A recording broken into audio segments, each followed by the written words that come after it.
As a creative director, you must have creative, communication, leadership, and technical skills. You can start, as I started, as an intern to a fashion stylist and now the creative communication specialist. You can start interning with a fashion magazine or an advertising company. You can learn how to sew, you can learn how to use fabrics, learn how to cut fabrics, attend fashion related events. There's always an event or something going on in the industry every other time. Try to mingle and attend fashion events. Stay on top of trends. How can you stay on top of trends? Follow runway events, follow style influencers, follow bloggers, find out what people are wearing, find out what's going on the runway, find out what the season for or the style for next season would be. Use social media as a tool, not like a tool. Use it to do what you need to do. Use it to check out what you need to research. Use it to show your work, no matter how you're. If you think you're creative or you think you're creative enough and you have an eye or a good eye to become a fashion stylist or a creative director, use social media to show people what you can do. You have to be ready to pay your dues. You have to understand that this is an industry, or in any industry as well, there's something called pay your dues, where you have to do free work, free appearances, free job or even cheap jobs. So people can tell you, oh, you have to do collaborations, or can you come and do a shoot?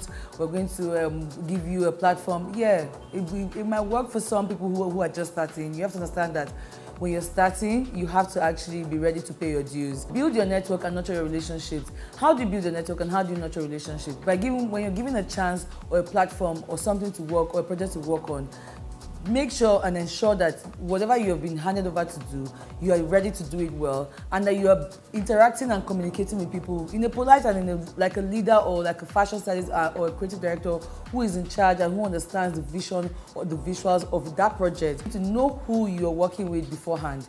If you're going to be working with a client, try to find out more about that client. You're going to be working with, if as a creative director you've been hired to do a job or you've been hired to work as a project or even come for a meeting or someone has called you to come for a meeting, you have to do a little bit of research of who these people are, what these people's brands are. Most people have websites that you can go online and check out maybe their past work, check out their past jobs or stuff they've done and they want you to now handle. I've said it over and over and over again. Do your homework, read magazines, find out who is who. Like I said, I learned on the job. I had to learn and I had to train myself. I had to read. I had to find out who are the top stylists in Nigeria, who are the top stylists abroad, what do these people do. Read a lot, read, research, do your homework. As a fashion stylist or a creative director, you have to be technologically savvy. You have to be able to use different kinds of apps, digital applications. And finally, what's going to make you make the most money, or what majority of what's going to make you make the most money as a fashion stylist or a fashion creative director is your portfolio. Make sure your portfolio is top-notch portfolio. Build or create a portfolio that when someone opens your portfolio, you can actually, again, back it up. You can actually say, this is the job. We say, I'm a creative director.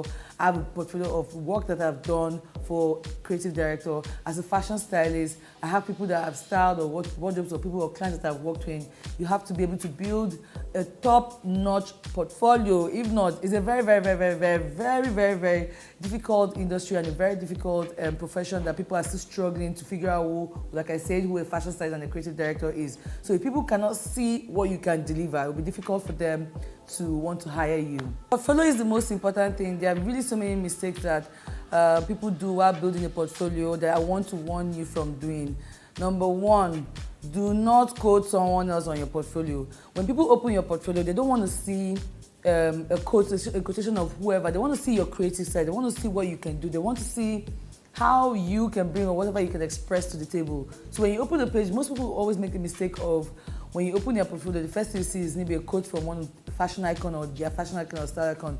No, that's not what we're here. We're here to see your portfolio and we're here to see your work as well. Number two mistake that most people make, thinking or leading their portfolio with their educational background, or that thinking that knowing Microsoft is a skill.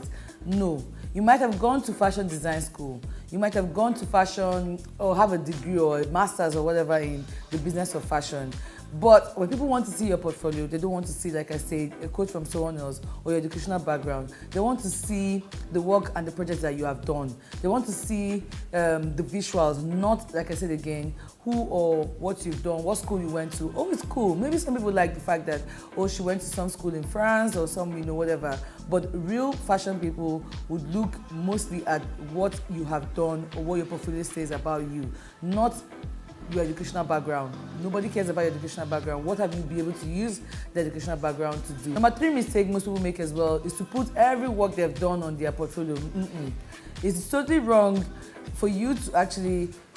You should be able to actually filter some. There's some work that we've done, there's some jobs that you've actually done, maybe while you were collaborating or while you were trying to push yourself together or trying to work with some people or try to build a brand or your clientele or your brand for yourself. There's some work that you've done that some people should not see again.